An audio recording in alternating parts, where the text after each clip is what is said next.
అన్నట్ట. అదేమిటి నువ్వు ఇచ్చేది నువ్వు నాకు ఎప్పుడు ఇచ్చావయ్యా అన్నట్ట. నాకు ఊరుకోండి వెళ్ళేవాళ్ళ అన్నాడు. ఏదైనా చమత్కారాన్ని కూడా రద్దు పొద్దు ఉండాలి. నేను ఎన్ని ఇచ్చానో చూడండి, మీకు 4,000 ఇచ్చాను. 4,000 ఏది మళ్ళా చెప్పాను. అనవేమ మహీపాల 1,000, అనవేమ మహీపాలలో ఉంది 1,000. స్వస్త్యస్తు తవ బహవే ఆహవే రిపు దోర్దండ చంద్రమండల రాహవే. చంద్రమండలంలో రాహు ఎంతలో నువ్వు కూడా తెచ్చుకు అలాంటి పోయిడా. 4,000 ఇస్తే నాకు 1,000 ఉంటాయండి. మరి అర్థం లేకుండా నాకు గిట్టుబాటు కాదు అని అంటే సరే ఈయనకి ఒక 5,000 వరహానికి పంపించండి అన్నారు. ఏంటంటే మేము అసలే 6,000 ఇవ్వడం అయితే 6,000 ఇవ్వదు, మేము 5,000తో సరిపెట్టుకుంటామండి, కనీసం మా స్థాయి గమనించండి అన్నట్ట. సరే కానీ అని చెప్పి 6,000 ఇచ్చి పంపిస్తే రెడీ చేయమన్నట్ట. 6,000 అయితే మాదే పంపించాలి, పెంచెలించి ఉందన్నా అన్నట్ట. సరే కానీ 7,000 ఇవ్వండి అన్నట్ట. మళ్ళీ రోదన సంఖ్యగా ఉన్నట్టుంది. రోదన సంఖ్య అంటే 7,000 కాబట్టి రోదన సంఖ్యగా ఉంది అన్నమాట. మొత్తానికి 8,000 రూపాయలు తీసుకువెళ్ళాడని ఇది ఒక ఉదంతము. మనం చమత్కారం కోసం అండి మనం నవ్వాలి. ఎందుకంటే నిత్యము మన ఇంట్లో ఏదో సమస్యలతో ఏదో చికాకులతో ఉంటూ ఉంటాం.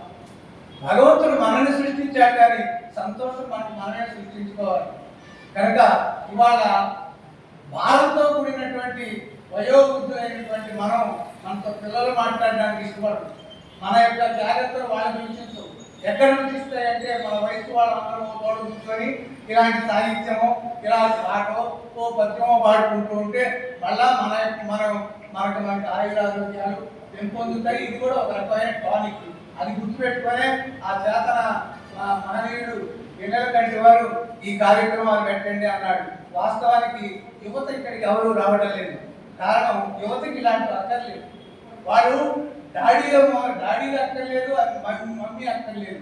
చాలా మోదుల్లో ఎటో వెళ్ళిపోతున్నారు. కానీ ఎప్పటికైనా తెలుసుకుంటారు. కుదురును విడిచిపోయి పరిగెడుతున్నాం. మనం ఎక్కడికి వెళుతున్నాం, మనకి మంచి చెడు చెప్పే నాన్నగారు ఏది అమ్మేది అని వాడు తెలుసుకునే చోట లోగా ఎన్ని అనర్థాలు జరుగుతాయో మనం ఎన్ని చూడాల్సి వస్తుందో తెలియదని మనవి చేస్తూ మరొక ఆయన అన్నట్ట, నన్ను కూడా వర్ణించవా అని అన్నట్ట. ఏ వర్ణించడు అడిగిన ఆయనకి పరిస్థితి ఏంటంటే ఆయనకి ఒంటి కన్ను ఒక్క కన్నే ఉంది. పైపెత్త ఆయన అడగడం కూడా ఎప్పుడైనా చిన్న ఫోటోలు అయితే ఓ ప్రాబ్లం లేదు, ఇక్కడ డబుల్ ఫోటో ఉంది. వాళ్ళ ఆవిడ కూడా పక్కన కూర్చున్నాడు. ఇద్దరిని కలిపి వర్ణించమన్నాడు. సత్యావలా బాబు అసలే వీరికి ఒక్కను. ఇప్పుడు అవునంటే ఒక చిక్కు, కాదంటే ఒక చిక్కు. పైపెత్తు ఏదో మధ్య సహాయ సంపత్తి ఉపకారం చేస్తున్నాడు కదా, చెప్పకపోతే బాగుంటుంది కదా అని చెప్పి బాధపడుతూ చెప్పి చెప్పకుండా, ఇంటి విప్పకుండా, తిట్టి తిట్టకుండా చమత్కారంగా చెబుతున్నాడు. ఏమన్నా చూడండి, అన్నాది కూడా హరుడవు,